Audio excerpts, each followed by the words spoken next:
friends, welcome to my channel and an unboxing of an oracle called The Lost Oracle by Fiona Horn. I have got another Fiona Horn deck which is called, I believe, Magic of You. I've had that one a long time. So I was intrigued to look at this one, The Lost Oracle, Ancient Wisdom to Find Your Way in a Modern World. And it's a rock pool deck. The sides, sort of a spot gloss there, that red hair, and this is like is it called spot gloss? Please help me out. I don't know what it's called, but you know when it does that. Okay, so, oh, inside, let joy be your compass. We've got a lantern, so if we're lost, we need a compass, don't we? Yes. What's the back say? Let's have a look. A guiding light to show the way. So that makes sense with that. Steeped in ancient wisdom, Lost Oracle is a source of solace, a sanctuary, and a roadmap for those seeking harmony in a chaotic world. It is an unwavering light shining on an uncertain future. I think we're all feeling that at the moment. I know I am. Very uncertain future with things that are going on. Anyway, this insightful deck from a renowned witch, Fiona Horn, will help you understand and manage the forces around you and within you. Let Lost Oracle guide you to a place where you feel found. And we have 36 cards and a guidebook. It doesn't tell you how many pages in the guidebook, but we'll have a look. Fiona Horn has written books as well, actually. So we have 124 pages. What do we have in the guidebook? Front piece. An introduction, using the cards, and then into the cards. So here's about the author, about the illustrator. And Lost Oracle emerged from my desire to offer a sanctuary, a source of solace, serving a touchstone of reassurance, a healing balm and a compass, steering you towards success and fulfillment in all facets of your life. Okay, so we can bless the cards with our breath. We can do a daily devotional. Tells you how to do all that. And we've got a past, present, future spread, 3-card spread.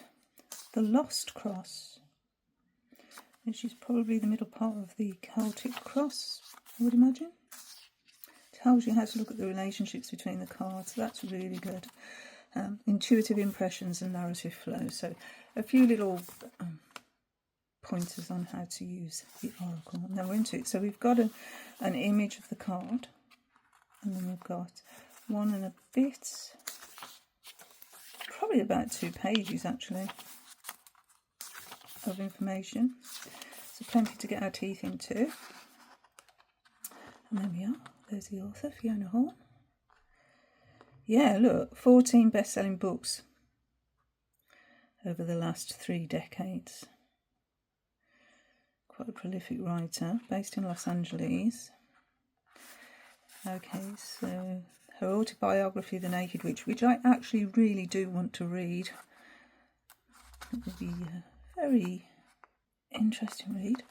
Then this is the illustrator, Veronica Collins, raised in Massachusetts. Okay,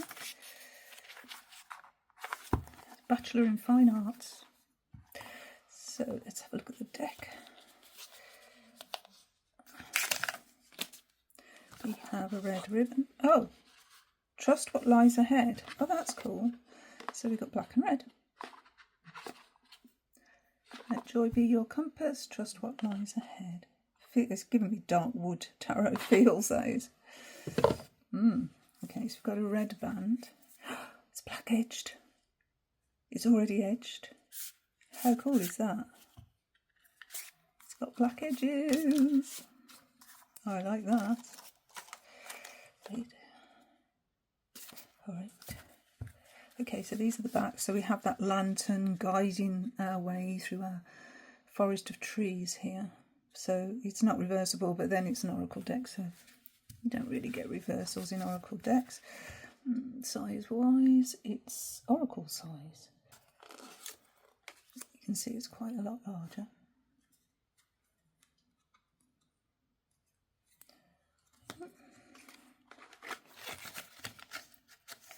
Let's have a little look at the images then. So we've got 2 pieces of information actually on the card. So here's the veil, and we can see this sword with what is an air sign in the background, a bit like Kim Cran's decks. And then it says move beyond illusion. Oh, they're matte, beautiful matte cardstock. Oh, they're so nice. Okay, we have Harvest of the Heart. Balance, strength and vulnerability. Bounty of happiness. I've been given a diamond ring. And it says the gift is you. We've got the key there as well. I love these hands. Power and might, be free from judgment. That's Fyodor Pavlov. Out and out Fyodor Pavlov. In fact, I'm going to go and get the deck. 1 second. I just felt like I've seen this image before somewhere. I don't know where. I was just looking through the Fyodor Pavlov. I can find these 2, but you can see it's a very similar style. I think I'll do side by side. Just carry on going through the cards, and then we'll just look at them as if they were a pair. So be free from judgment. Found. Trust what lies ahead. Ooh, that's pretty. Oh, there's a black background here. Celestial Queen, the stars will guide you. Isn't that gorgeous? The crone, yay, we've got a crone. Know your power. I think that's very important for us ladies of a certain age, you know, not to feel like we're being no longer relevant, which sometimes that's what happens in society. You still have a lot to offer. Disenchant, you are protected. They're all like around this tree, and they're all reaching their hands up, and there's the moon. And all these branches, entwined, making it strong. Beacon of fortitude, ground and connect. Yeah, so we've got some elemental illustrations in the background as well. Ground and connect, so this is an earth element. And even got a pentacle and roots. So a bit of a nod to the tarot there. Elixir, your wish is granted. Enchantment, use your words consciously. Yes, good advice. Looks like we've got spell work going on there. Oh dear. Yeah, there's a lot of runes and things there. Encirclement, love will flourish. Oh. Enchanted unity, so again a different colour background here. Let animals be your guides. Furnace, so we got the fire element. Take action. Gallant, accept healing energies. Look at this energy here. This magic wand. Oh, look at that green man. Is that not just fantastic? It's time to grow. Oh, the stang right between the realms. Wow. That's a strong energy, isn't it? Hand of fire, stoke your inner flame. Harvest ritual, trust the endings in life.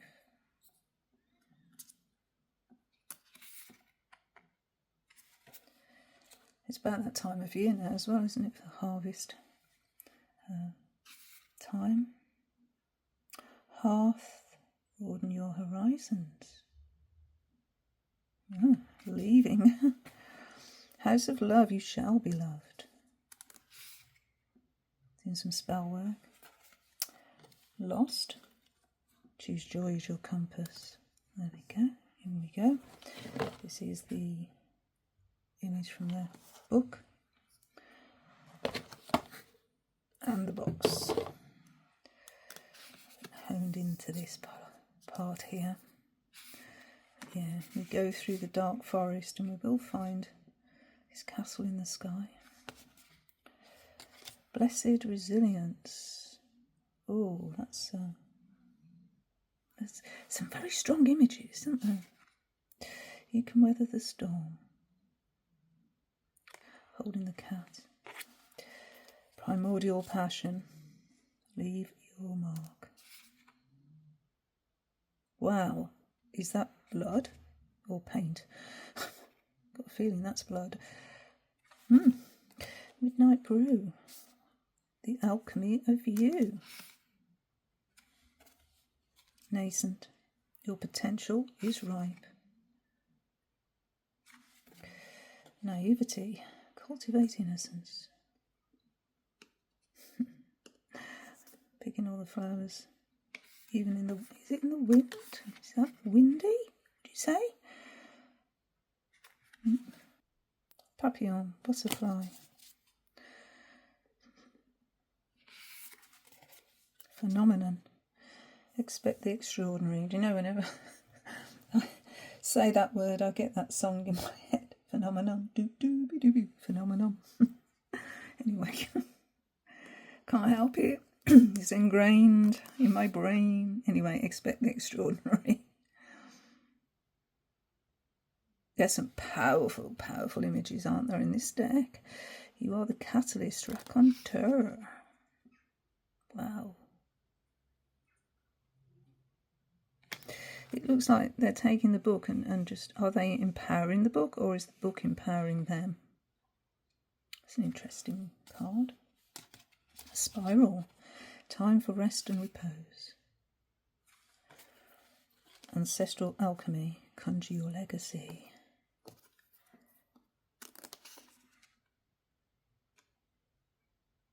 These are ancestors. Stardust and soil. Opposites attract. This hand coming out of the clouds and connecting with the earth. They need water, don't they, to grow? Under siege.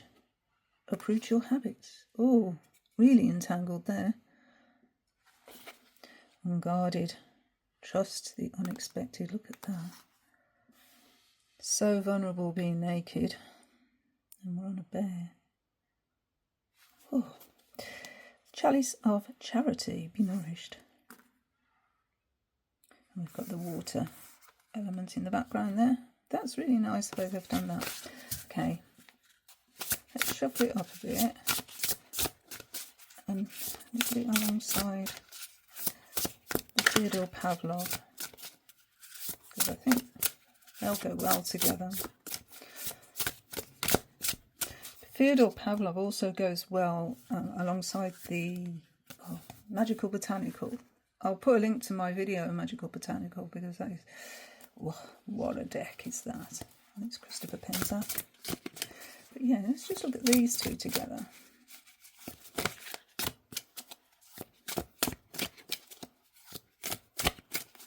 Okay.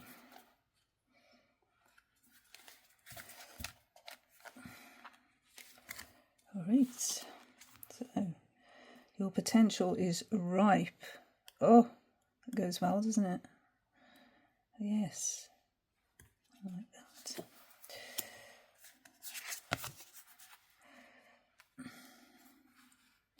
Oh, I love this moon. It's so pretty.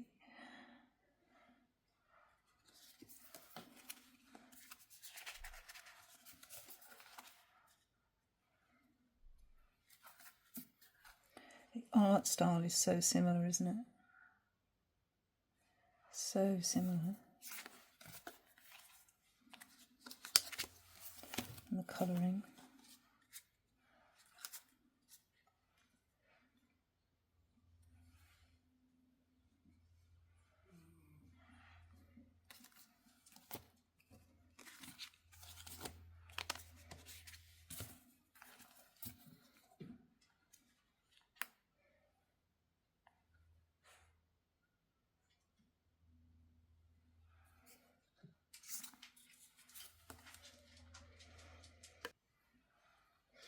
Have to pause and let the dog have a drink of water.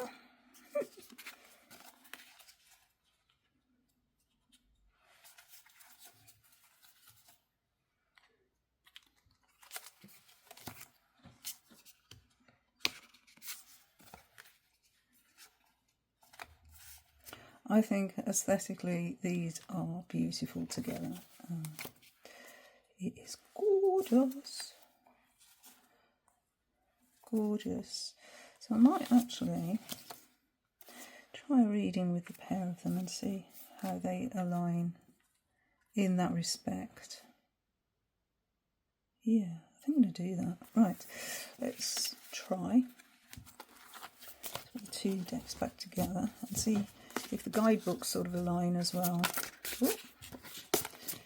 So,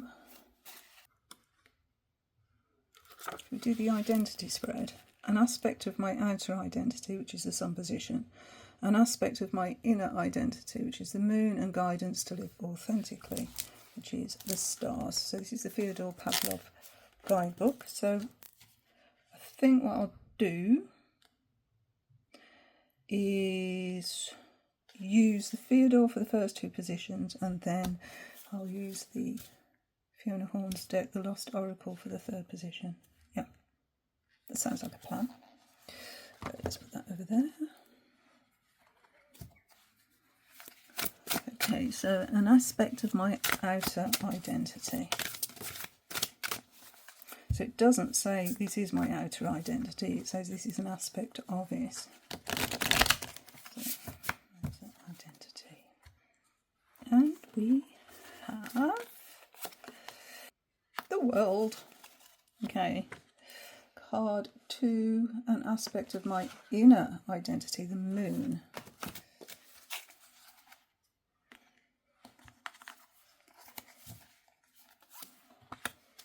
Page of Swords. That's very apt for me personally, actually. I do identify with the Page of Swords in a lot of respects. And guidance to live authentically, the stars. And we're going to use the Lost Oracle. Oh, wants to come forward. Unguarded. Ooh, that's giving me pause. All right. So the World card. She looks very bountiful, very happy.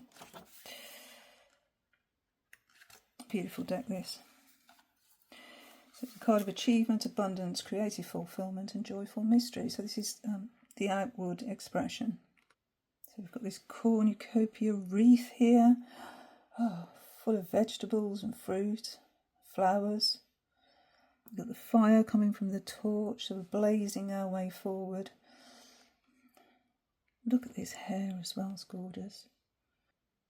So this puts our inner self in harmony with our intentions and their effect upon the outer world. Symbolises the soul deep satisfaction that comes with accomplishing our biggest goals and seeing our work bear fruit. So that's the outward expression. I'll take that. I like that. Right, Page of Swords in this deck is an apprentice, a squire. And they have their foot upon the rung of learning their particular trade. But the struggle is a mental one because it's swords. Even though it looks like they're preparing for battle here. The shield is there to protect from the world's blows, the assaults upon our mental clarity and our intellectual growth. And I put a great store by my intellectual growth. You know, I'm known for that, for being a book reader and knowledge seeker, always have. So it's talking about tempering our skills just as we temper a sword so it serves us. It says, take time in becoming familiar with the weapon, in learning respect for it and in studying how to use it accurately, intelligently and thoughtfully. Just as we must put our own faculties, our minds can be weapons, and we must know them and ourselves before we use them. Oh, sound advice. It's a very good deck, isn't it, the Fyodor? And then finally, the stars position, guidance to live authentically. So what's our guidance to live authentically? Well, we need to be a little unguarded, don't we? Okay, trust the unexpected. So this woman lies on the back of a huge female bear. She's relaxed and comfortable as the bear carries her with gentle strength. Her body and soul laid bare in this trusting fusion. Our powerful and enduring story about a female bear protecting a human is found in the mythology of the Ainu people, the indigenous people of Japan and Russia. The story is centered around the deity known as Guidebook, a divine being associated with bears. And we have the story. I'll tell you the story. Long ago, there was a courageous Ainu hunter who wandered into the mountains in search of game and encountered a massive female bear. Instead of attacking the hunter, the bear approached him peacefully, then transformed into a beautiful woman, revealing herself as Guidebook. Guidebook spoke to the hunter, expressing her concern for the well-being of both bears and humans. She understood the necessity of hunting for survival, but implored the hunter to treat the bears with respect and gratitude for the sustenance they provide. To demonstrate her commitment to protecting humans, Guidebook gifted the hunter with a magical bear claw. She explained that as long as he possessed the claw, no bear would harm him during his hunts. Grateful for her guidance and protection, the hunter returned to his village and shared the story of his encounter with the divine bear goddess. From that day forward, the hunter became a respected figure in the Ainu community. He continued to hunt with reverence for the bears, always acknowledging the sacred connection between humans and these majestic animals. This myth reflects the Ainu people's deep respect for nature, their understanding of the interconnectedness of all living beings, and the idea that divine entities, even in the form of bears, may serve as protectors and guides for those who approach the natural world with reverence. Unguarded is an invitation to release the shields that protect you, to expose your true self without fear of judgment. In this vulnerability lies the potential for profound connection and transformation. The powerful woman atop the bear represents a protective mother as they look after each other. Unguarded encourages you to embrace the maternal strength that lies within yourself and others. Like the bear, the protective mother supports, nurtures and defends, creating a safe space where vulnerability can coexist with supreme power. Unguarded is an invitation to let yourself be loved and supported by people and situations that seem intimidating and fearful. There is a surprise harmonious connection to be experienced. What? That is so good. Whenever I think of bear energy, it reminds me that when I feel under threat, I withdraw. That's my my go-to. I always withdraw, think things through, and then come back when I've sort of mentally, if you like, work things out, go through it in my mind and try to make sense of what's happened. I'm not withdrawing because I'm afraid. I'm withdrawing because I need time for my mind to come to terms with whatever's happened and to process it. So, I suppose the initial response is one of childishness, one of a page, but for a reason, and that reason works for me is because I don't want to react, I want to act. And if I don't withdraw and find the space and the time to, personal space and time to actually figure things out from an adult perspective, because I think if we react from a more youthful perspective, we react. So anyway, that's a little bit about me. You probably didn't need to know. So outwardly it looks like everything's fantastic, everything's wonderful, I'm complete, I've got everything I need. Inwardly I feel like I'm still learning, I've got a lot to learn, and I'm right at the beginning. But I always feel like that anyway. I always think there's more to learn. And then the advice card, the stars card, is to be a little bit more open and not so much closed down. So anyway, that's my thoughts on The Lost Oracle by Fiona Horn, and paired alongside the Fyodor Pavlov. Like I say, I think it'll go really well alongside the Magical Botanica as well. Magical Botanical. But I didn't want to do 2 oracle decks. So, yeah, I'll look at it with this one. Anyway, thank you so much for watching. Until the next time. Bye, friends. Bye.